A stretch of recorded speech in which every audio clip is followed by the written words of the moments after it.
we have to add two decimal numbers. We have written these two numbers in vertical column aligning the decimal points.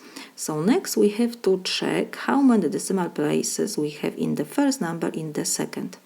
In the first we have only 1, in the second we have 3, so the empty spaces we can fill by zeros, it doesn't change the number. And now how we add two decimal numbers? We use the same rule like for adding whole numbers. So we add hundredths to hundredths, tenths to tenths, ones to ones, tenths to tenths. So we have 0 plus 8 is 8, 0 plus 7 is 7, 4 plus 4 tenths plus 6 tenths is 10 tenths. We have 0 tenths, we copy decimal point and we add 1 to ones, so we have 1 plus 2 is 3 plus 5 is 8, and now we have 3 tenths plus 2 tenths is 5 tenths.